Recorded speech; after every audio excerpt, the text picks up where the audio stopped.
milli kimliyin, mədəni yaddaşın, ictimai şuurun əsas dayaqlarından biridir və Azərbaycan ədəbi dili bizim hamımız üçün müəyyən olunmuş, qəbul olunmuş ifadə formasıdır. Və həqiqətdir ki, dil düzgün istifadə olunduqda etibar qazanır, söz dəyərini saxlayır. Ancaq əks halda bir yersiz ifadə ilə ədəbi dil normaları pozulur. Bəs gündəlik həyatda ədəbi dildə danışmaq nə qədər önəmlidir? Bu, hamımız üçün vacibdirmi?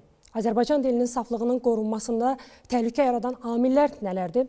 Bu kimi suallar ətrafında irəlidəki dəqiqələrdə müzakirəmiz olacaq. Təbii ki, hörmətli tamaşaçılar, axşamınız xeyir olsun. Aktual ekranda xoş gördük. Mövzu ilə bağlı studiyamıza ekspertlər, daha doğru ifadə etsək, mütəxəssislər dəvət etmişik. Öncə qonaqlarımızı təqdim edək. Qonaqlarımız Naxçıvan Dövlət Universitetinin Sosial Məsələlər və İctimaiyyətlə Əlaqələr üzrə prorektoru, Filologiya üzrə fəlsəfə doktoru, dosent Nicat Yaqubov, Azərbaycan Milli Elmlər Akademiyasının Naxçıvan bölməsinin İncəsənət, Dil və Ədəbiyyat İnstitutunun əməkdaşı, sənətşünaslıq üzrə fəlsəfə doktoru, dosent Ələkbər Qasımov, xoş gəlmişsiniz. Naxçıvan Muxtar Respublikası Ali Məclisinin deputatı, Naxçıvan Muxtar Respublikasının əməkdar jurnalisti Təxminə Babayeva və Nuxçuxan İnformasiya Agentliyinin baş redaktoru Anar Tağıyev. Xoş gəlmişsiniz, hörmətli qonaqlar. Mövzumuz çox həssas və ciddi bir mövzudur.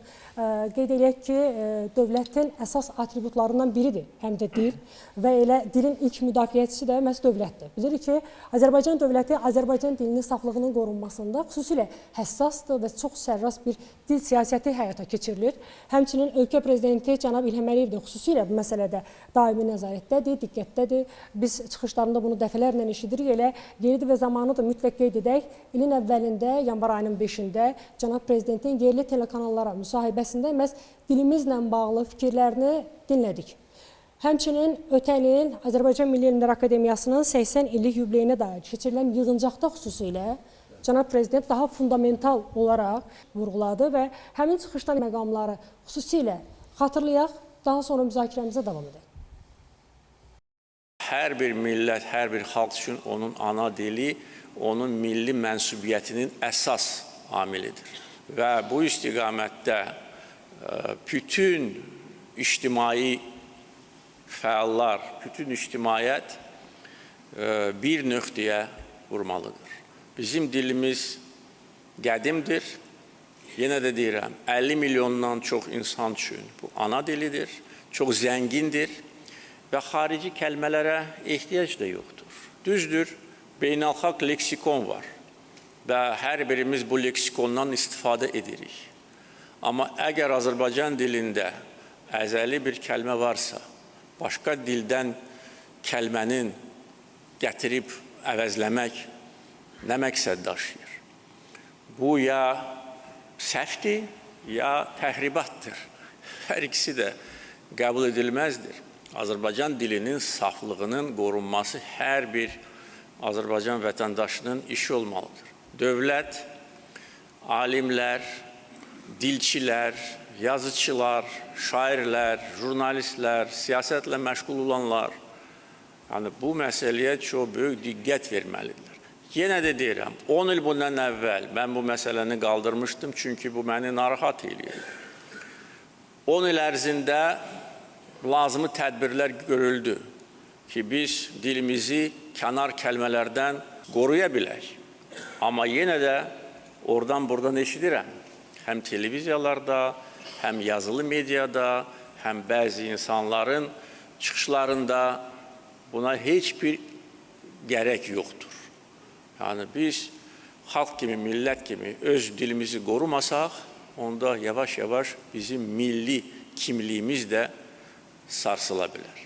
Əminəm ki, mənim sözlərim hər kəsə çatacaq və özüm də daim bu məsələ ilə bağlı məşğul olacağım, izləyəcəm, lazımi tədbirlər görəcəm və Azərbaycan alimlərindən də bu məsələyə də öz münasibətini və dəstəyini göstərmək çağırışını edirəm. Belə izlədik, ölkə prezidenti xüsusilə qeyd elədi ki, Azərbaycan dilinin qorunmasında hər bir vətəndaş məsuliyyətli yanaşmalıdır. Xüsusilə aidiyyatı sahələr, belə daha dəqiq desə, dil daşıyıcıları bu işdə mütəşəkkil olmalıdır və sadəcə Azərbaycanın coğrafi sərhədləri daxilində deyil. ölkə prezidenti xüsusilə qeyd edir.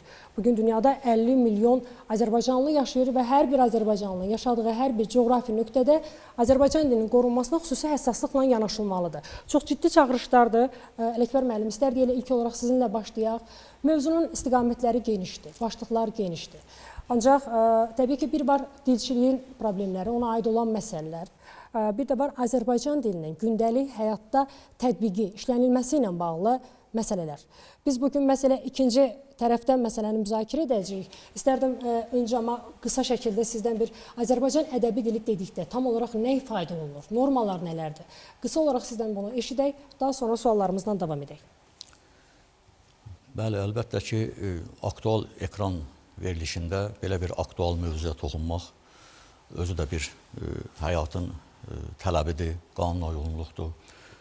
Bu təkcə ondan irəli gəlmir ki, mütləq yəni bizim dövlətimizin bilavasitə təsiri ilə, dövlət başçısının tövsiyələri ilə biz hərəkətə keçək. Bu hər bir gündə, hər bir anda bu lazımdır. Bütün xalqımız Azərbaycan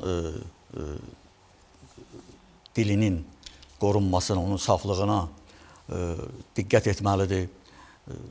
Yəni, bütün orta məktəblərdə, hətta mən deyərdim, uşaq bağçalarından belə tutmuş, daha ali məktəblərə qədər, hətta magistratura səviyyəsinə, alimliyə, elmlər namizədi, elmlər doktorları, bunların hamısı mütəşəkkil olaraq, yəni dediyiniz kimi, dilin bilavasitə mütəxəssisləri, daşıyıcıları olaraq hər zaman müxtəlif sahələrdə çalışan müxtəlif peşə sahiblərinə də sirayət etməlidir, onlara təsir etməlidir.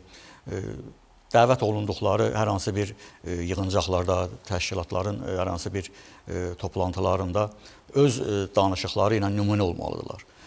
Məsələn, Azərbaycan dili əlbəttə ki, ta qədimlərdən müxtəlif keşbəkeşli yollarla günümüzə qədər gəlib çatmışdır.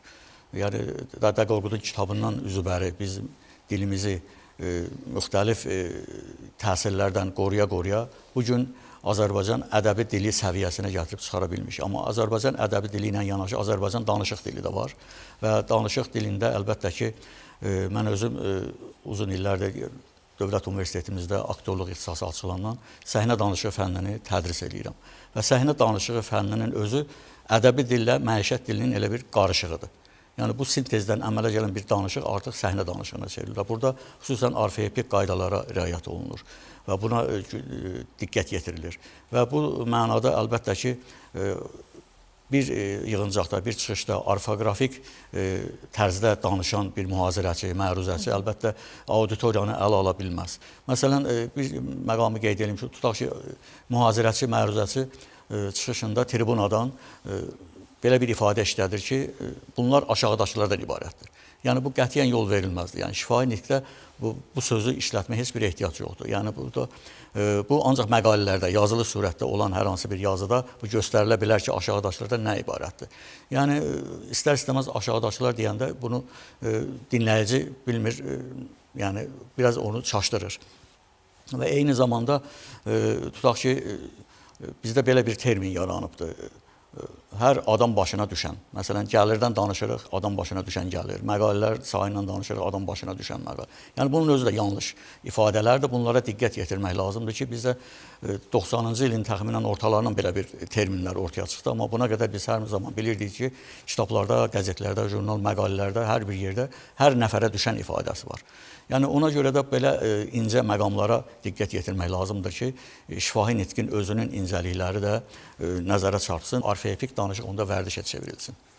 Yəni, qeyd edirsiniz ki, ədəbi dilin normalarında ilk olaraq orfoepik qaydalara xüsusi diqqətlə yanaşmalıdır. Sadalasaq, başqa hansı detalları xüsusilə diqqət olunması gərəkdir ki, siz vurğuluyursunuz? Məsələn, belə bir söz var ki, 3 məqamda işlənir, amma ancaq lakin.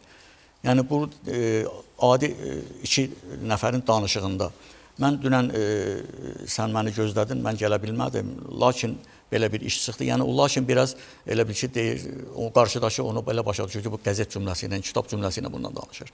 Amma yəni, ancaq sözü biz tez-tez danışığımızda işlədik. Yəni, hər sözün özünü işləmə məqamı var. Öz yeri var ki, bu cümlədə hansı söz daha uyğundur. Bəli, bizim dilimiz zəngindir. Bəli, əlbəttə ki. Onun qaydaları genişdir.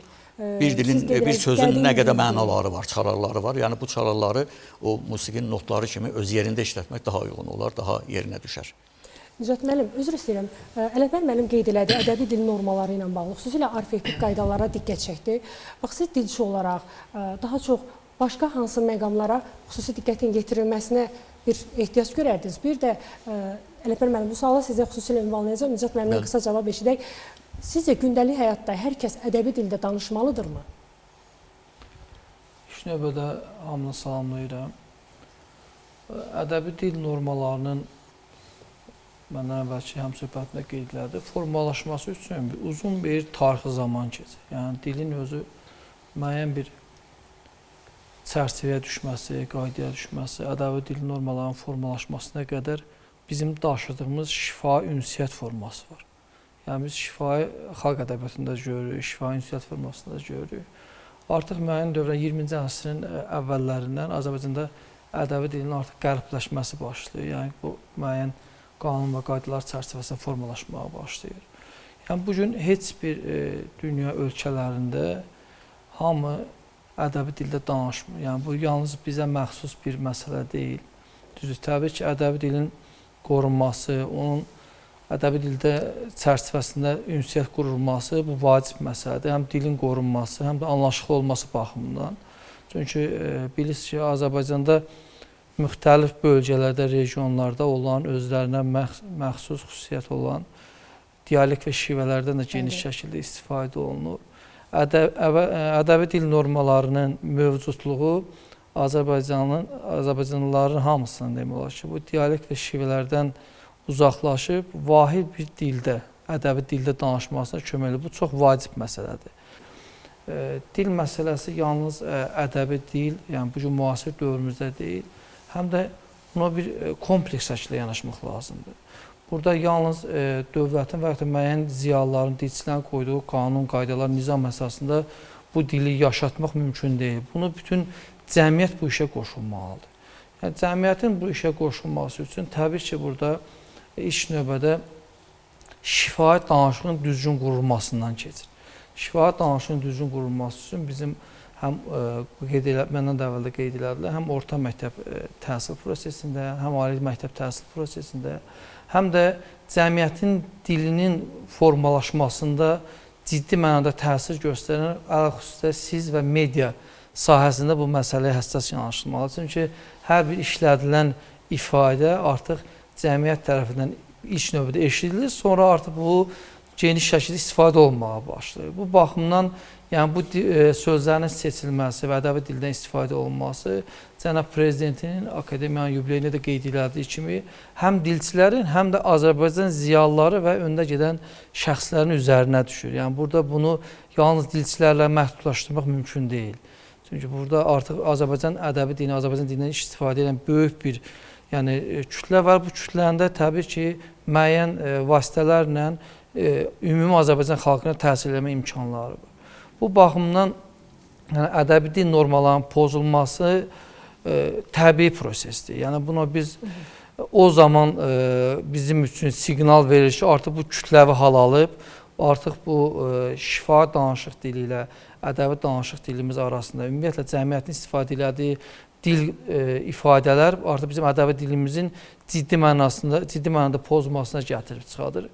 Və bugün təbii ki, yalnız Azərbaycanda deyil, qloballaşma şəraitində bütün dünya ölkələrində dil məsələsinin saflığının pozulması prosesi gedir. Biz dilimizi bu qloballaşma şəraitində qorumağın yolların və üsulların axtarıb tapmaq məcburiyyətindəyik. Yəni, biz baxırıq dil məsələsinə yalnız biz bir atribut kimi də yanaşa bilmərik. Dil məsələsi sizin də qeyd edildiyiniz ki, bizim mənəvi keçmişimizi, özümüzü tapmağımız üçün ən vacib vasitələrdən biridir.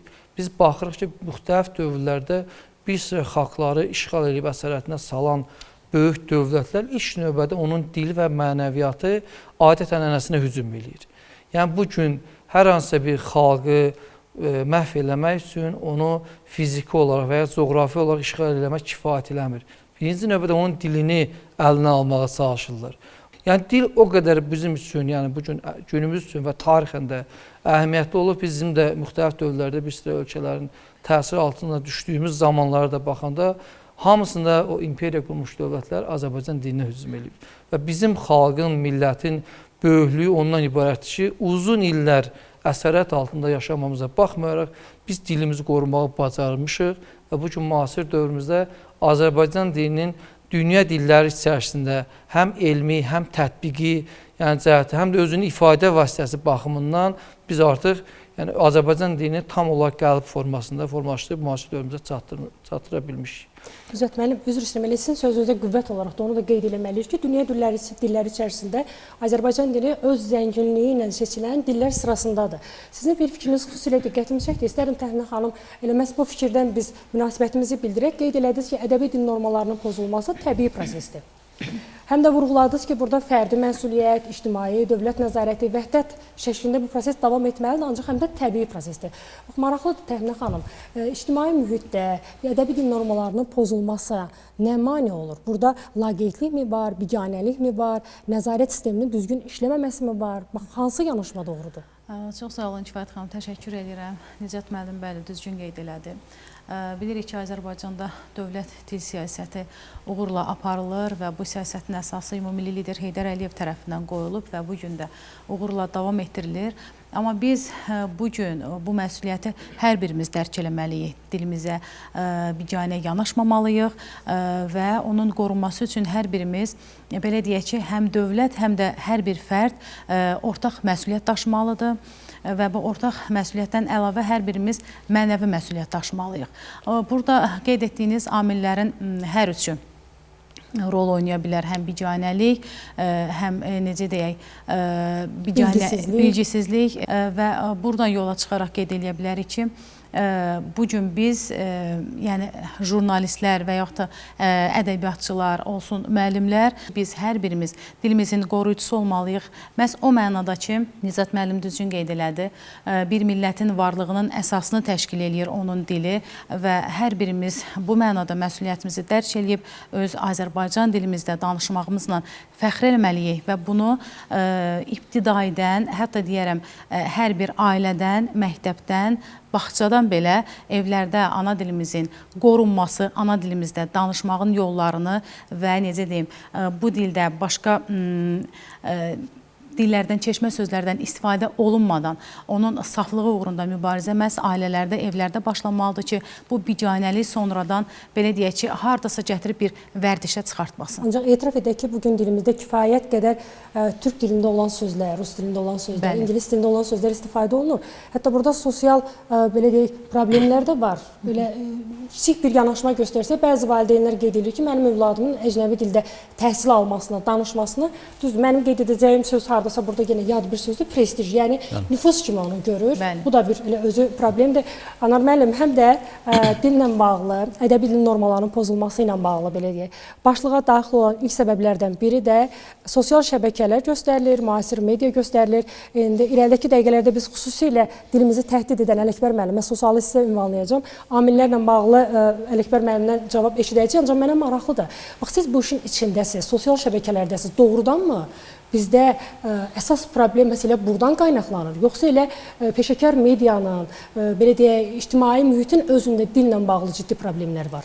Mən də hər birinizi qonaqları salamlayıram. Orada qeyd elədiyimiz kimi bugünkü gündə peşəkar media saytlarında, televiziyalarda və digər rəsmi çıxışlarda elementlər dil qaydaları pozulursa, yəni bunu yüksək şəkildə, belə deyək, sosial şəbəkələrdən gözləmək sadəlövhlükdür. Yəni birbaşa onu sosial şəbəkənin üstünə yıxmaq olmaz. Məsələn, sosial şəbəkələrlə bağlı qeyd etmək olar ki, sosial şəbəkələrdə terminlər elədir ki, yəni onlar sürətlə yayılır, qısa, sürətli və istənilən halda geniş şəkildə yayılır. Amma ədəbi mühit elədir ki, onlarda bunun problemi əsasən nədən qaynaqlanır? Bayaq qonaqlarımız da məndən öncə də fikirlərində əsas təhsil müəssisələridir, peşəkar mediadır, bir də ictimai orada ünsiyyət mühitidir ki, onlardan problemlər onlardan qaynaqlanır.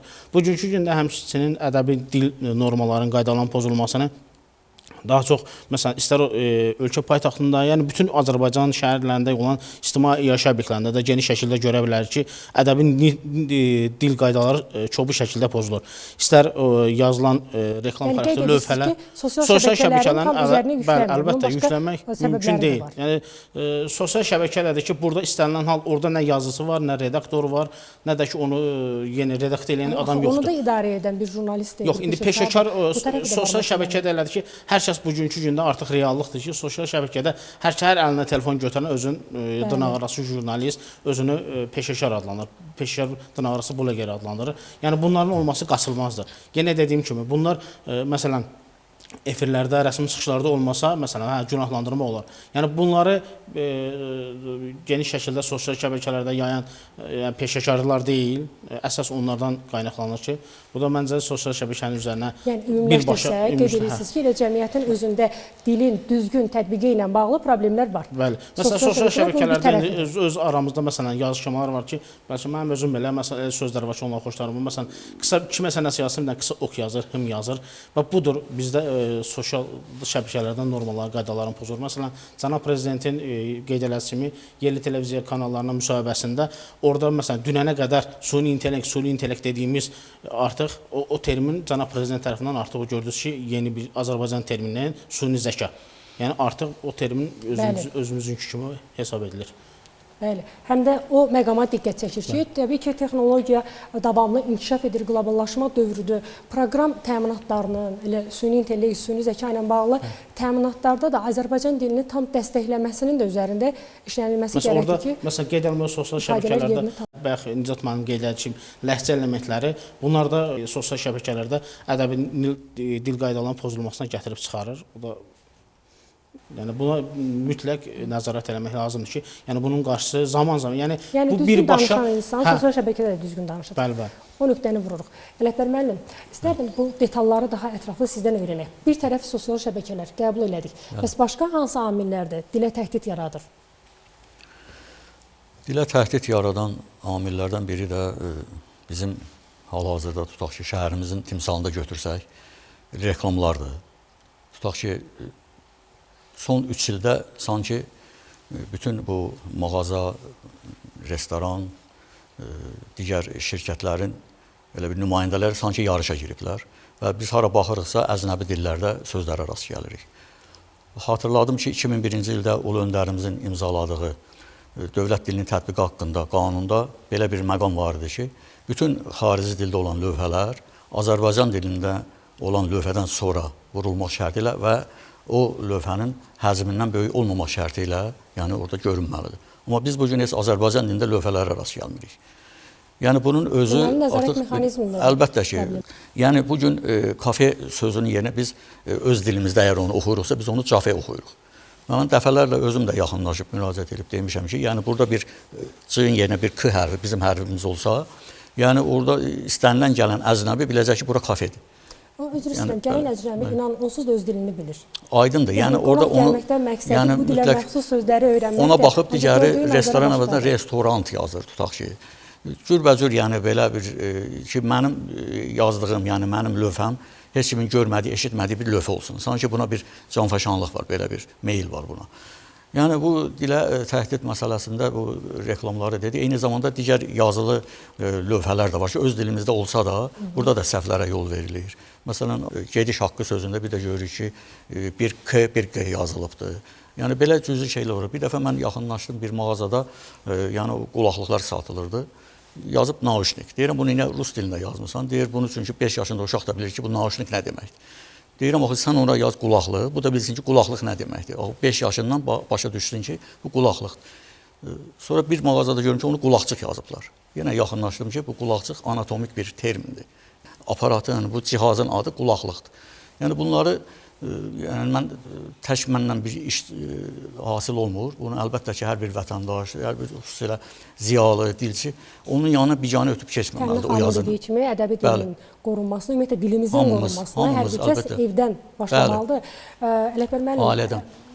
Məsələn, başqa bir prizmadan baxsaq, bugün Azərbaycanda yetərincə yazıçılar var, şairlər var, dilçilər var, jurnalistlər var, dil ədəbiyyat müəllimləri var. Nicat müəllim, təhsil sistemində siz elə o nöqtəyə gələk çıxaq biz.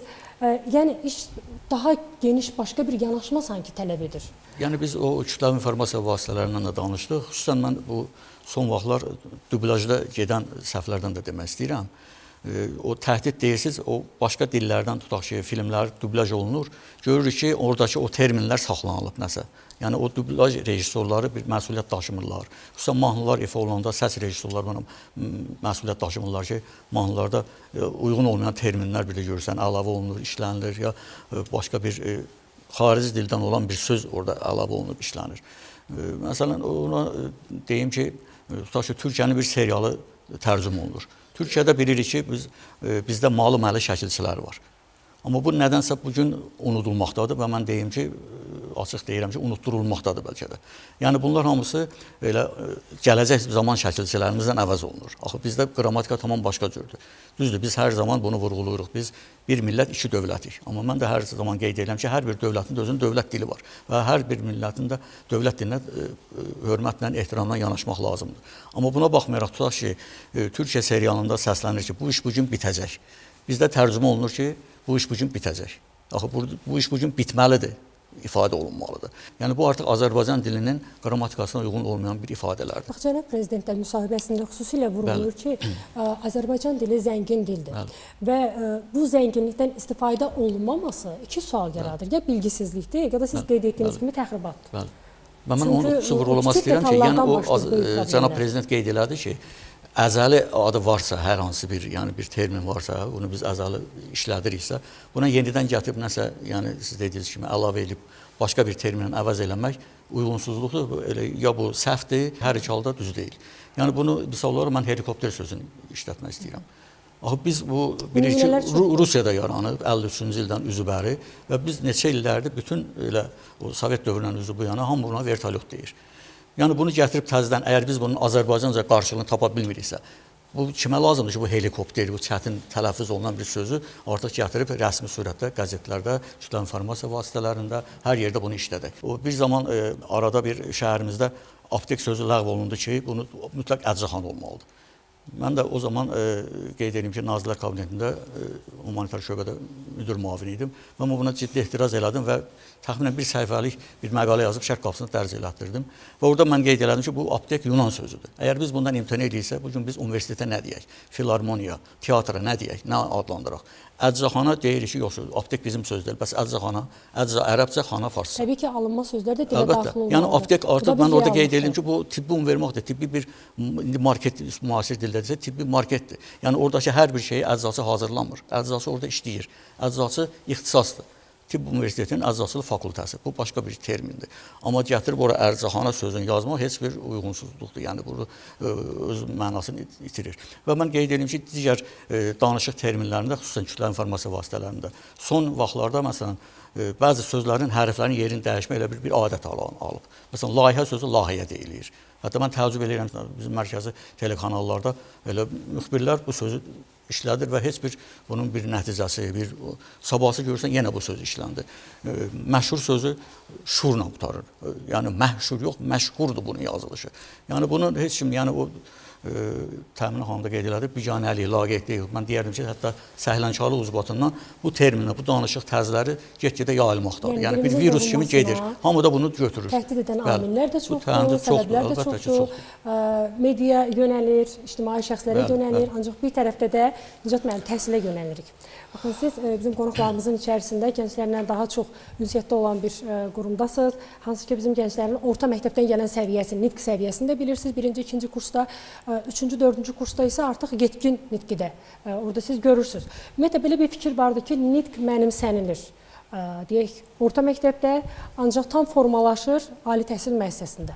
Bax, siz ümumiyyətlə təhsil sistemində bugün nitqin, ədəbi dil normalarının düzgün təbliği ilə bağlı prosesdən razısınızmı? Sizi qane edirmi? Həm ictimai şəxs olaraq, həm valideyn olaraq, həm də dilçi olaraq buna qarşı münasibətiniz necədir?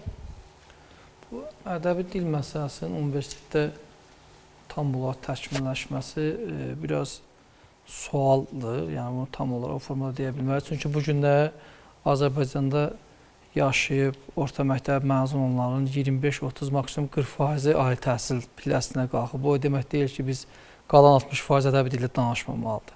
Bu proses təbii ki, orta təhsil bazasından yaranmalıdır. Çünki bugün cəmiyyətə daha çox təsir edən, cəmiyyəti təmsil edən kütlənin böyük əksəriyyəti orta təhsillidir. Yəni ona görə də bu proses orta məktəbdə daha çox üzərinə düşünməlidir. Burada məsələyə yalnız subyektiv yox, obyektiv də yanaşmaq lazımdır. Çünki müəyyən obyektiv səbəblər var. Bu günləri orta məktəb təhsil sistemində ali təhsilə qəbul olma arzusunda olan tələbələrimizin böyük əksəriyyəti imtahanların strukturundan irəli gələn hazırlıq proseslərindən keçir. Yəni bu da şagirdlərin böyük əksəriyyətinin enerjisini yalnız bu qəlibləşmiş müəyyən hazırlıq forması üzərindən ali məktəblərə hazırlaşdıqlarına görə orada dil məsələsi, ələlxüsus ədəbi dil məsələsi çox halda ikinci planda qalır. Yəni bu da ədəbi dilinin pozulmasına və istifadə arealının daralmasına gətirib çıxarır. Təbii ki, burada ali məktəb, orta məktəblə bərabər ali məktəbində üzərinə düşən bir sıra məqamlar var. Yəni bu birinci növbədə bu problemin mənşəyini aydınlaşdırmaq lazımdır. Çünki mənşəyini aydınlaşdırmadan onun həlli yollarını tapmaq qeyri-mümkündür. Birinci növbədə bu proses əvvəldə ifadə etdiyim kimi yalnız Azərbaycanda baş verən proses deyil. Yəni buna biz milli segmentdən yanaşmaq lazımdır. Bu proses qlobal prosesdir. İkinci bir tərəfdən yəni bu dil məsələsinə yanaşma biz baxırıq ki, ələlxüsus Sovetlər Birliyinin dağılmasından sonra müstəqillik qazanan ölkələrin hamısında bir də psixoloji və şuuraltı bir sıra məsələlər var. Nikbin tərəflərimizdə var. Məsələn, 10 il bundan qabaq, 15 il bundan qabaq mütaliə ilə bağlı ciddi qlobal problem vardı Azərbaycanda. Amma bugün tam etiraf eləyək ki, gənclərdə mütaliə edənlər təsadüf hallarda görə bilirdik. Artıq bu proses sizə deyimiz gənclərin bir 30-40%-də artıq mütaliə meylləri. Çünki o dediyim o psixoloji amillər yerinə oturduqca bu məsələlərdə zamanla öz həllini tapacaq. Yəni bu əvvələ qayıdıram ki, bu problemin mənşəyini bilmək lazımdır. Həlli yollarına gəldikdə, həlli yollarında təbii ki, orta məktəb amili də var, universitet amilləri də var. Baxın, universitetdə ədəbi dil normalarının düzgün istifadəsi ilə bağlı gənclərin maarifləndirilməsi yönündə hansı tədbirlər görülür, necə təşviq olunur? Birinci növbədə ədəbi dil normalarının tətbiqi məsələsində dövlətimizin konkret strateji xətti var. Dil məsələsinə, ədəbi dil və ümumiyyətlə dil məsələsindən bağlı. Biz bunu Sovet hökumətinin dövründə, ümumi liderin hakimiyyətdə olduğu dövrdə də dilə yanaşmasından görmüşük. Müstəqillik qazandıqdan sonra ümumi liderimiz Heydər Əliyevin Azərbaycan dilinin qloballaşma şəraitində tətbiqi və inkişafı ilə bağlı digər bu kimi amillərlə bağlı 7-dən artıq fərman və sərəncam imzalayıb. Eyni zamanda cənab prezident də bundan bağlı bir sıra fərman və sərəncamları var. Yəni bunlara dövlət siyasəti burada tam aydın, şəffaf və konkret strateji xətt müəyyənləşdirilib. Bura ali məktəb prizmasına yanaşdıqda, ali məktəbdə təbii ki, artıq 10 ilə yaxın müddətdir ki, bütün təhsil proqramında ixtisasına asılı olmalaraq, istəyir hüquqşünas, memar, həkim, baytar və s. hansı ixtisasda təhsil almasına baxmayaraq, bütün Azərbaycan ali təhsil sistemində bu ixtisasda təhsil alan tələbələrin hamısı Azərbaycan dilində İş üzrə akademik kommunikasiya fənni tədris olunur. Yəni bu fənnin tədris olunması heç də təsadüfi deyil. Biz memar, həkim və müxtəlif sahələrin sahibləri ola bilərik, amma buna baxmayaraq biz Azərbaycan dilində, həm ədəbi dilində, həm yazı qaydalarına mənimsəmək məcburiyyətindəyik. O orta təhsil bazasında bitirən Azərbaycan vətəndaşlarından fərqli olaraq biz artıq cəmiyyətin müəyyən bir təbəqəsini, ələlxüsus ziyalı təbəqəsi təmsil edəcək. Bu ziyalıq yalnız ixtisasını bilib dünya görüşü olmaqdan kifayətlənmir, həm də düzgün dildən istifadə edib, ədəbi dildən istifadə qaydalarına. Yəni universitet olaraq bu günləri ali məktəblərin hamısında bu fənlər tədris olunur, həm yazılı, həm şifahi. Amma bununla bərabər, məsələn, Naxçıvan mən Dövlət Universiteti prizmasından yanaşıram. Naxçıvan Dövlət Universitetində hər il Azərbaycan dilinin müasir dövrdə, qloballaşan dövrdə, müasir dövrümüzdə aktual problemləri ilə bağlı elmi-praktik konferanslar keçirilir. Artıq bu hər il demək olar ki, mütəmadi keçirilir. Eyni zamanda müxtəlif universitetlərdə keçirilən bu tipli konferans və tədbirlərə də Naxçıvan Dövlət Universiteti akademik heyəti, professor müəllim heyəti yaxından iştirak eləyir və bu kimi konferanslar, bu kimi tədbirlər təbii ki, Azərbaycan dilinin bu gün müasir dövrümüzdəki vəziyyəti və onun problemləri ortağa qoyulur, həll olur və gələcəkdə bu problemlərin bugünkü sadalayırıq bizim üçün narahat edici məqamlardır. Bunu da cənab prezidentimiz də qeyd elədi. O narahat edici məqamların aradan qaldırılması ilə bağlı elmi bir konsepsiyanın hazırlanması vacib şərtdir. Bu yaxınlarda cənab prezidentimiz Azərbaycan mədəniyyəti 2040 konsepsiyası ilə bağlı da sərəncam imzalamışdı və bu mədəniyyət konsepsiyası yalnız Azərbaycanda müəyyən bir tərəfi götürməyib. Biz mədəniyyət konsepsiyasının bütün bəndlərinə baxırıq. Orada bənddə milli mənəvi dəyərlər, Azərbaycan dili, mədəniyyətin müxtəlif sahələri və burada yenə də Azərbaycan dili, Azərbaycan xalqının bir mədəni sərvəti kimi orada öz əksini tapıb.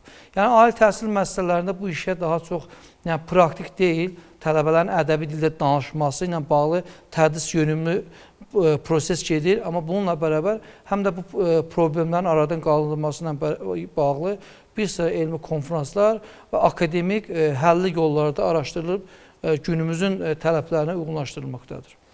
Təşəkkür edirik Nicat müəllim. Təminə xanım, kütləvi informasiya vasitələrindən də gözləntilər çoxdur və haqlıdır. Çünki ekranda səhv deyilən bir ifadə saysız hesabsız evdə səslənir və o evdə dinlənilir. Belə bir fikir vardı. Kütləvi informasiya vasitələrində dilin ümumi səviyyəsi həm də həmin cəmiyyətdə dildə düzgün istifadənin göstəricisidir. Razılaşırsınızmı bu fikirlə? Bəli, əlbəttə razılaşıram. Biz bugün kütləvi informasiya vasitələrinin bir nümayəndəsi olaraq yenə də deyirəm, dilimizlə bağlı mühafizəkar olmalıyıq. Hər birimiz, hər bir fərd. Mən burada deməli xəbərlər redaksiyasında çalışdığıma görə məhz bu sahədə daha çox bizim işimiz yəni ön planda olur, göz önündədir. Yəni bilirsiniz ki, jurnalistlərin işi ümumiyyətlə göz önündədir. Yəni xəbərlərin redaksiyasında biz o qədər rəvan, səlis dildə, yəni dil normalarının qorunmasına üstünlük verməliyik. Bu işi elə yerinə yetirməliyik ki, bu xəbər sujetləri, xəbər materialları, efirə təqdim etdiyimiz materiallar həm səlis formada, həm sadə formada, həm də anlaşıqlı formada dinləyiciyə, oxucuya və tamaşaçıya çatdırılsın. Yəni, əks halda tək Naxçıvan televiziyasına söhbət getmir, ümumi ölkə televiziyalarında. Əks halda biz tamaşaçılarımızı itirə bilərik, dinləyicilərimizi itirə bilərik. Çünki anlaşıqsız bir dil formasında çatdırılan hər bir veriliş, hər bir belə deyək, xəbər sujeti tamaşaçıda və dinləyicidə bir çaşqınlıq yaradır. Sanki mən heç nə başa düşmədim deyilir və bununla bağlı biz böyük bir məsuliyyətin altındayıq deyə bilərik hər birimiz və mən bu yolda hər bir həmkarıma daha çox məsuliyyətli olmağı çağırıram. Tamaşaçılarımıza daha keyfiyyətli, daha anlaşılan formada hər tərəfli materiallar təqdim etməliyik deyə düşünürəm. Qeyd edirsiniz ki, jurnalist sayda danışmalıdır, amma qaydasız deyil. Anlaşılan danışmalıdır, amma qeyri-ədəbi deyil. Yəni, ümumiləşdirsə bu fikri vurğuluyursunuz. Anar müəllim, maraqlıdır. Sosial şəbəkələrdə, bax, əvvəl biz qeyd elədik, dili, belə deyək, düzgün istifadəsini pozan amillər var idi. Hansı ki, bunlara məsələn, qısaltmaların olması, bəzən saytlərin istifadə olunmaması, durğu işarələrindən istifadə olunmaması, başqa hərflərlə əvəz olunması, bax, elə klaviaturanın özündə də yəni bu problemlərimiz var. Bir məsələni aydınlaşdıraq, bir də bir sosial şəbəkə mütəxəssisi olaraq, yəni sizin dilinizdən o təklifi eşidək. Hansı ünsiyyət, kommunikasiya, yeni vasitələrinə ehtiyac vardı ki, Azərbaycanda bu ədəbi dilin doğru istifadəsinə elə bir təkan olsun? Məndən öncə də qonaqlar yaxşı fikirlər səsləndirdilər. Bugünkü gündə hazır müasir dövrdə ədəbi dildə məsələn çağırışlar klassik formada olmamalıdır. Məsələn, bunun üçün bayaq orada da Maraqlıdır. sırf qeyd olundu ki, təhsillə bağlıdır. Bugünkü gündə üzr istəyirəm, mən də bir valideyn olaraq bu gün bizim övladlarımız hər hansı bir materiala baxanda sosial platforma hesablarından YouTube, digər materiallarda daha çox Türkiyə xarici maraqlı verilişləri üst tuturlar və onlar da fikirlərini izah eləməyə çalışanlar, fikir verirsə məsələn də o Azərbaycan dilində onun sözü tapa bilməndə qaçır, məsələn, türk sözündən onun yerinə istifadə eləyir və digər dillərdən istifadə eləyir ki, onun boşluğu doldursun. Yəni uğur qazanmış kimi göstərir özünü. Mənim fikrimcə mənə görə yaxşı olar ki, artıq bununla bağlı maarifləndirici müəyyən qısa videoların hazırlanmasıdır, dilçiliyin təbliği ilə bağlıdır. Məsələn, təhsildə yeni layihələrin hazırlanmasıdır. Uşaqlar üçün bu birbaşa televiziya kanallarının üzərinə məsuliyyət düşür ki, maraqlı verilişlərin hazırlanmasıdır. Orada verilişlərdə ədəbi dil normalarının qorunmasıdır ki, və bunlara artıq uşaqlar üçün təbliğatına başlanılmasıdır ki, yəni bundan sonraki mərhələlərdə o ədəbi dil normaları, qaydaları qorunsun. Yəni bugünkü gündə o qaydalar qorunmasa, düzdür, bu zamanla olacaq bir şeydir. Yəni indiki dövrdə heç kim deyə bilməz ki, məsələn, bu gün sabah onu həll eləmək mümkündür. Çünki yenə dediyim kimi insanlar var ki, gəlin belə açıq etiraf edək ki, məsələn də Naxçıvanda adi ədəbi dil normalarından danışırıq. Bakıya gedəndə istər-istəməz, məsələn də Bakıda ləhcə ilə danışanda hər hansısa bir xarici termindən istifadə edib ki, özünü gözəlləşdirmədə səlis nitq kimi. Amma əcnəbi dildə danışmaqdansa Bakıda məsələn, ondansa ədəbi dil normalarının qorunub saxlanması məndə düzgün olar. Məsələn, bizdə bəzən olur, bayaq Təminə xanım çox düzgün vurğuladı ki, anlayışlı, sadə dildə yazılmalıdır. Bəzən görürsünüz ki, fərman olur, sərəncam olur, biz onu nə qədər eləyirik, sadələşdiririk, anlaşılan dilə salırıq, amma baxırsan ki, izləyici bizdə küsmüş kimi gedir. Çünki onu başa salmaq üçün, yəni sən sadə dili bilməlisən. Bəzi elə saytlar var ki, sadə dili bilmədiyi üçün istədiyi şəkildə yazır, o da başlayır oxucuda ondan qaçmağa. Yəni insan nə qədər oxuyur, orada başa düşmür ki, burada söhbət nədən gedir və bunun açıqlaması nədir. Ona görə də yenə dediyim kimi, həmkarlarımız da, qonaqlarımız da qeyd elədikləri kimi, ədəbi dil normaları istər sosial şəbəkə hesablarında, istər bugünkü günümüzdə televiziya məkanlarında, daha çox xəbər saytlarında, bugün əsas aktual mövzulu olan yerlər, daha çox insanların izlədiyi yer bir xəbər saytlarıdır, bir də ki, sosial şəbəkələrdir ki, bunların vasitəsilə, məsələn, bir təbliğatımızı daha da geniş apara bilərik. Yəni, onları özümüz də ədəbi dil norma qaydalarını qoruyarıq. Yəni, biz onu bugünkü gün o ədəbi dil normalarını qorumağa bacarmazdıqsa, yəni, çətin olacaq. Yəni, sizin çağırışın ümumi yekunu bu oldu ki, klassik formadan çıxaq, daha vizual, daha dövrün tələblərinə cavab verən, daha çağırışlı, daha belə deyək, diktə edən, daha hədəfi dəqiq vuran, hansı ki, cənab prezident də xüsusilə həmin məqamı qeyd edir, daha müasir formada biz dilimizin qorunmasına mütəşəkkil şəkildə, birlik şəkildə hər bir sahədə cavabdehlik daşımalıyıq. Amma reallıqdır ki, qloballaşma dövrüdür, dil assimilyasiyası vardır, kiçik dillər böyük dillərin qarşısında bəzən zəif düşür, iqtisadi məqamlar var. Hansı ki, məsələ görüşlərdə əcnəbi dillərə üstünlük verilməsi məsələsi də ortalığa düşür, sosial problemlər var, vətəndaş deyir ki, mənim övladım xarici dildə təhsil alsın, xarici dildə danışsın, məqamlar çoxdur. Ələkbər müəllim, artıq vaxtımız yekunlaşır. Son olaraq bütün qonaqlarımıza bir sual ünvanlamaq istərdim. Belə də bir şey deyilir ki, dil özü öz yolunu tapacaq. Bax, nə qədər razısınız bu fikirlə? Qısa olaraq fikrinizi alaq. Bayaq Nicat müəllim də onu qeyd elədi ki, o zaman tələb eləyir. Bizim o istəyimizin tamamilə yerinə yetirilməsi üçün, bizim arzularımızın gerçəkləşməsi üçün.